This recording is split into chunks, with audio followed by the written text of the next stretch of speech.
La réorganisation de nos bâtiments a été une opportunité pour donner une nouvelle dimension à ces laboratoires en les installant dans un endroit plus central, ce qui les rend plus faciles d'accès pour tous.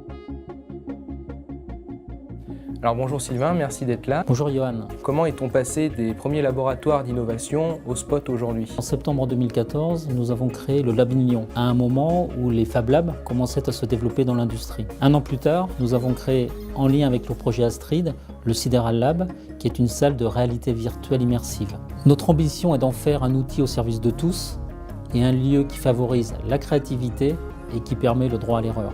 Ceci vaut pour l'ensemble des projets, qu'ils soient techniques ou non.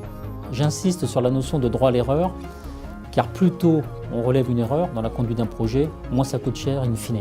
Nos activités sont très réglementées, et c'est la raison pour laquelle nous avions besoin d'un lieu pour sortir du cadre habituel et expérimenter pour répondre au mieux aux besoins de nos clients. Du coup, c'est un endroit où on peut s'affranchir de toutes les barrières mentales qu'on a. La hiérarchie n'est pas là pour contrôler ce qu'on fait. On a le droit de se tromper, on a le droit à l'erreur, on a le droit d'essayer des choses. Et c'est tout ça, toutes ces expérimentations qui sont source d'innovation et de création de valeur pour Areva. La méthode EFICA est une méthode qui a été développée il y a une dizaine d'années et qui est utilisée assez régulièrement chez Areva pour animer des ateliers créatifs. On a toutes sortes de choses pour animer cette méthodologie qui peut être déployée sur plusieurs jours ou alors de façon très courte en utilisant juste quelques outils de façon précise.